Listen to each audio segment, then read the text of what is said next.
Kennaan kee jabaa simboo keetu harkaanu qaba.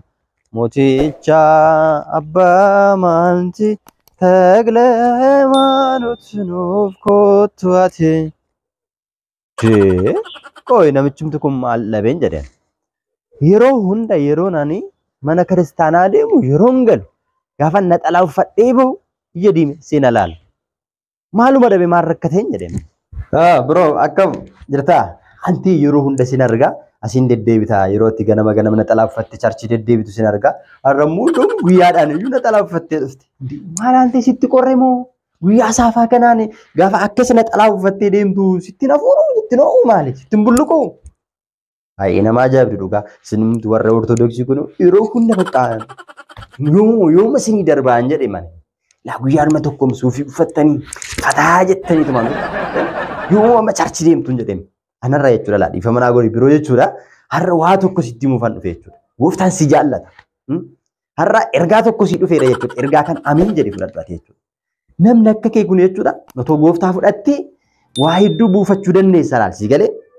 Addunyaa kanarra deemtee laal wangeela lallabdee namoota hedduu buufachuu namoota hedduu gara gooftaatti deebisuu dandeessa. Tammalaa jalqaba gara gooftaatti deebii gooftaa fudhadhuuti. Waa hundi wanti sitti irratti hundumtuu si guuta tole. Amiin jedhu fudhadhu. Inni immoo haa ta'u haasaa baay'isteen. Waa'een naxalaa siif hin galle ta'a. Yoo siif hin galle immoo baruu barbaadda taanan sirnaan nagaafannaan sitti himuu hin danda'a. Gooftaa fudhadhu. Akkas ta'e akkas taatanii inni rakkoo hin qabu inni waa'ee keenyadha. Waa'ee keenya nuun hin beekna. Garuu gooftaa fudhadhu kan jettu gooftaan eessaa fudhatama? Gooftaan yoom fudhatama? Daabboodhaa gooftaan harkatti kan namaa kennamu. Mee eenyutu sii kenne siin gooftaa? Gooftaan moo isa kan fudhatteeti? Dursitee Ortodoksiin otoo isiin hin beekin dursa gooftaa beekti. Gooftaan nuti beeknu ilma dubaroo Maaramiidha. Yordaanos keessatti isa cuuphame xalayaa garbummaa kan nurraaqe. Qaraanoo irratti isa fannifame. Isa dhiiga isaatiin inni qulqulleessee bilisa nu baase. Dallaaloonii keessatti dhalatee mucummaa isa nuti dhabne sana kan nu deebise. Isa immoo nutoo dursinee fudhanneerra. Gooftaa isa kan fudhadhu naan jettariyaa ta'u. Akkasiin aariin bakka tas gabbaa rakkoon qabu. Gooftaa Yesuus fudhatta. Gaafa sii galee fudhatta dhiisi rakkoon qabu. Ammaaf garuu meesti jalqaba akkan sii kaase gaaffii tokko sii gaafadhaatii naa deebisi. Yeroo hunda isin warra Ortodoksii naxalaa uffattanii deddeebitu yeroo hunda. Naxalaa gaafa uffattan qorraafiidha moo miidhaginaafidha moo dabalata immoo naxalaa uffattan malee waaqni isin hin dhaga'u isin. Meesii kana naa deebisime. Gaaffii nan si gaafadhe illee naan deebisi nu taalte gaaffii na gaafatte siifan deebisa. Naxalaa kan uffannuuf nuti waan nutti qorreef yookiin immoo miidhaginaaf miti. Miidhaginaaf otoo ta'ee uffanni miidhagoo hedduun kan nu miidhagsuu danda'an hedduu jiru. Qorraafis yoo ta'e akkasuma. Naxalaa uffattan malee waaqni isin hin dhaga'u kan jedhuufi. Naxalaa yoo uffanne waan nu dhagaa, naxalaa uffachuu yoo baanne waan nu dhaga'u yookiin immoo mootummaa waaqayyoon dhaallu jechuu keenya miti. Naxalaa kan uffannuuf sababa qabna nuti. Tokkoffaa naxalaa mallattoo eenyummaa keenyaati. Mallattoo eenyummaa keenyaati gaafa jennu ani amma kiristaana ta'uu kiyya Ortodoksii ta'uu kiyya naxalaa waan uffatteef kan ati na beekte. Yookiin immoo fannoo morma kiyya irratti argiteet kan na beekte. Kanaafuu mallattoo eenyummaa keenyaati. Ragaa ba'uudhaaf kan nuti uffannu. Akkam ragaa baana yoo jette duuka bu'oonni gooftaa keenya Yesuus Kiristoos fannoo harka isaaniitti baatanii addunyaa kanarra deddeebi'anii sagalee waaqayyoo barsiisuudhaan warra hin amanne akka isaan amananii gara waaqayyootti deebi'an taasisaniiru. Nutis immoo fakkeenya kanaatiin fakkeenya fannootiin naxalaa uffachuun keenya gooftaan keenya Yesuus Kiristoos nuuf jecha fannoo irra ooluusaa gidiraa arguusaa sana yaadachuudhaaf. Lammaffaa immoo gooftaan keenya Yesuus Kiristoos sababa cubbuu keenyaatiif jecha du'eera. Awwaalamee guyyaa sadii halkan sadii awwaala keessa ture.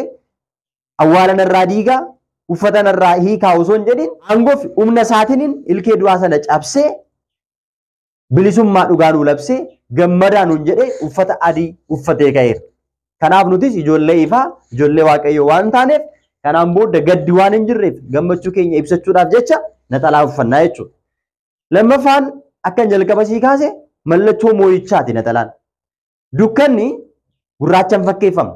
Ifni immoo adiidhaan fakkeeffama. Kanaafuu nuti kanaan booda dukkanichi darbee ifa argineerra ijoollee waaqayyoo taanerra bilisummaa arganneerra jennee naxalaa uffannaa jechuudha. Okay, akkas taanaan gaariidha. Mee gaaffii lammaffaas gaafadha. Mallattoo moo'ichaati jette uffannaa adiin. mallattoo moo'ichaa yookiin ragaa bahuu kana uffata adiidhaan malee yookiin uffata biraa bifa biraa halluu biraatiin ibsuun hin danda'amu.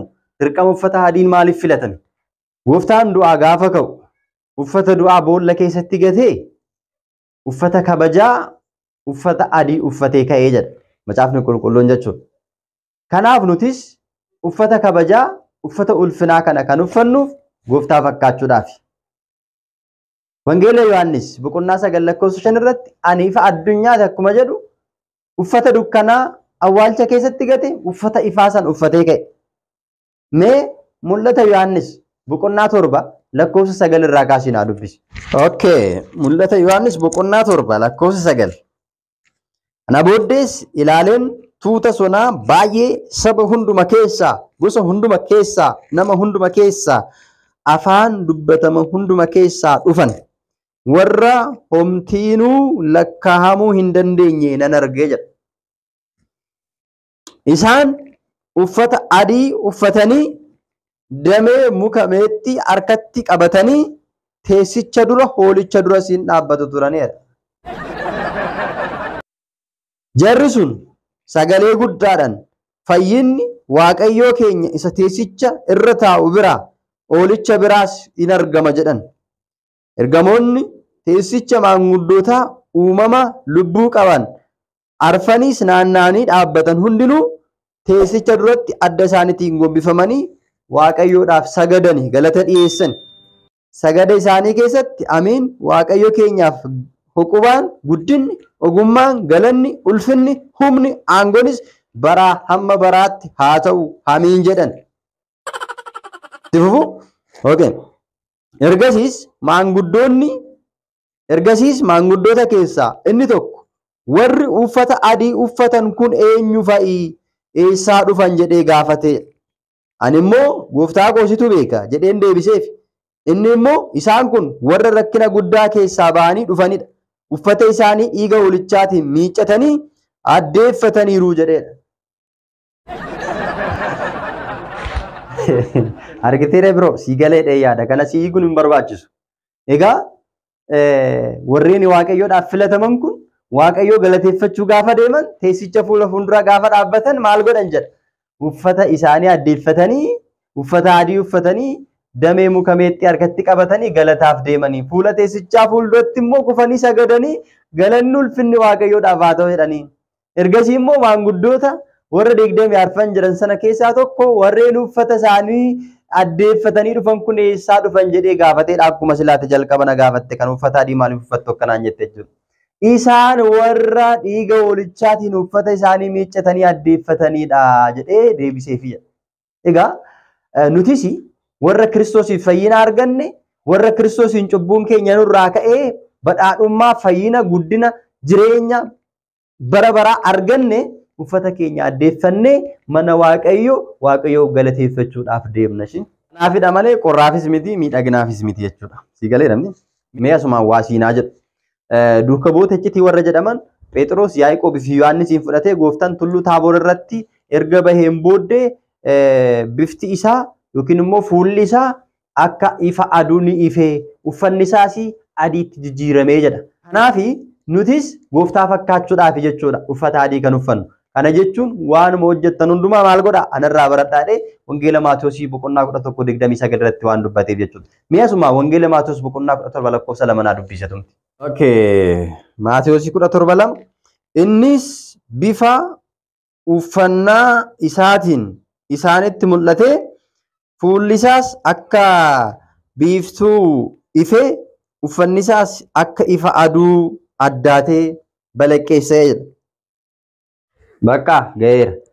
Gooftaan yeroo isaanitti mul'atu fuulli isaa akka ifa biiftuu ifee uffanni isaa immoo ni addaatee ni calaqqiseedha mitire. Kanaaf nutis fakkeenya tulluu Taaboor kan taate mana kiristaanaa gaafa deemnu uffata adii uffannee kan nuti deemnuu fi kanaafidha jechuudha. Gooftaa fakkaachuudhaaf addaannee bareennee miidhagnee kan deemnu kanaaf jechuudha waa biraa miti. Lammaffaan immoo ergamoota yookiin qulqulloota Waaqayyoo warra Waaqayyoodhaaf adda ba'an warra fo'aman jireenya foonii qofa osoo hin taane jireenya lubbuutiin illee gaafa gara gannataatti galan addaatanii bareedanii akka isaan mul'atan waan macaafni qulqulluun dubbatuuf nuti isa kana fakkeenya godhachuudhaan uffanna. Mee mul'ata Yohaannis boqonnaa 6 lakkoofsa 9-11tti naa dubbisatumti.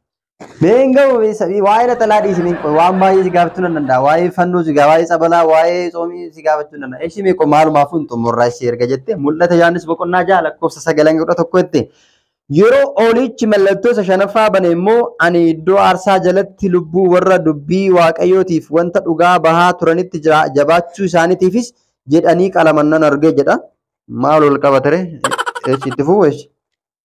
Isaan sagalee guddaadhaan iyyanii yaa gooftaa guddaa qulqulluu fi dhuga qabeessa warra lafa irra jiraataniitti nuuf faraddee amma dhiiga keenyaaf gumaa nuuf baaftutti hammam tura jedhanidha. Waa'ee naxalaa maal ol qabata kun? 11 yommus adduma addaan uffanni adaadiin isaanii kenname. Obboloonni isaanii hojii Waaqayyoo keessatti hidhata isaanii warri adduma addaan isaaniif ajjeefamuuf jiran hamma raawwatanitti gurmaahanitti yeroo xinnoo dabalanii akka aara galfatan isaanitti himame. Argite miti? Egaa biyya lafaarra qofa osoo hin taane warri fooniin du'anii lubbuudhaan jiraatan mootummaa Waaqayyoo keessatti illee uffanni adiin akka isaanii kenname dubbata wangeelli. Kana jechuun warreen maaliif nuuf hin faradamu jedhanii gaafachaa jiran ijoollee 14,000 ol kan ta'an warra Heroodis ajjeesetu gaafii kana gaafachaa jira. Ijoollee qulqulloota sana jechuudha. Kanaafuu nuti fooniin qofa osoo hin taane lubbuudhaanis gaafa jiraannu mootummaa Waaqayyoo keessatti uffanni adiin akka nuuf kennamu dubbata. Kana qofa miti uffata adii kan uffannu nuti. Fakkeenya ergamoota Waaqayyoo ta'uudhaaf yookiin immoo ergamoota Waaqayyoo fakkaachuudhaaf. Kana jechuun gaafa gooftaan keenya Yesuus Kiristoos du'a moo'ee du'aa ka'u ergamoonni Waaqayyoo misiraachoo lallaban moo lallabni lallabaniiru. Du'aa ka'eera kanaan booddee isa jiraataa maaliif du'oota keessa barbaaddu jedhanii gaafa lallabani uffata adaadii uffatanii lallabanii jedha. Mee wangeelaa Yohaannis boqonnaa 20 lakkoofsa 12 naa dubbisatumti. Wangeelaa Yohaannis boqonnaa 20 lakkoofsa 12 ergamoonni Waaqayyoo lama uffata adii uffatanii iddoo Yesuus kaamee ture. Inni tokko mataa duraan inni kaan immoo miila jalaan otuu taa'anii argitee Maariyaam Magdalaawwan yeroo isheen dhattee awwaala gooftaa laaltutti ergamoonni lamaan uffata adii uffatanii awwaala gooftaa bira taa'anii isaan booda misiraachoo akka himanii argiteetti jechuudha. Mul'ata Yohaannis boqonnaa 3 lakkoofsa 4 irratti warreen uffata adii uffatanii ana wajjin deddeebi'an kun isaan kuni isaaniif kan maleedha jedhee kaa'eera. Kanaafuu uffata adii uffachuun keenya warra nuuf maleedha. Waan nuu maleef uffata adii uffanna. Warreen uffata adii uffatan gammadan jechuudhaan macaafa qulqulluu keessattis kaa'e. Kanaaf gammachuu keenya ibsachuudhaaf mana kiristaanaatti gaafa deddeebinu uffata adii uffachuudhaan deddeebina. Waaqayyo warra uffata gurraacha uffatu iyyuu nun taasisin. Kanaafuu si galeera jedhee yaada waa'ee uffata adii kanaan booda waan gaafii sitti ta'u hin jiru. Gaafii biraa immoo qabaatti na gaafachuu dandeenya. Tole rakkoon gahu kuni waa'een uffata adii waan amma na wal madaqsiisu miti haa ta'u garuu gaafii baay'ee si gaafachuu hin danda'a. Garuu naan deebistu maal godhaare? Fakkeenyaaf maaramiidhaan waaqessitu isinii ergamoota waaqessitu fannootti amantu sabalatti amantu waa'ee soomitii wal qabate taabotatti amantu taabota baattanii deemtu. Kun maaliif barbaachise? Dabalata garuu amma jechuudha laasittiin himan jechuudha. Kan hunda dhiisiiti gooftaa amma gooftaa fudhadhuuti gooftaa wajjin hin jiraatu. Gooftaa gaafa fudhattu waan dubdu sirrata waan ta'eef jechuudha. Ani ila ergaa obbolummaan sitti himaa jira namni. Kanaafuu gooftaa fudhattee bashannantee badhaatee jiruuf jireenya kee ilaalu waan hundaan hundumtuu si guutee jiraatta waan ta'eef iyyuu kanaaf gara sanatti kananiin si waamu jechuudha. Taabotaaf sagaddu kun maaliif barbaachise? Macaafa qulqulluu irra jira sagadaa fi kan jedhu jira qulqulloota sagadaa kan jedhu jira qulqulloota waaqessaa kan jedhu jira.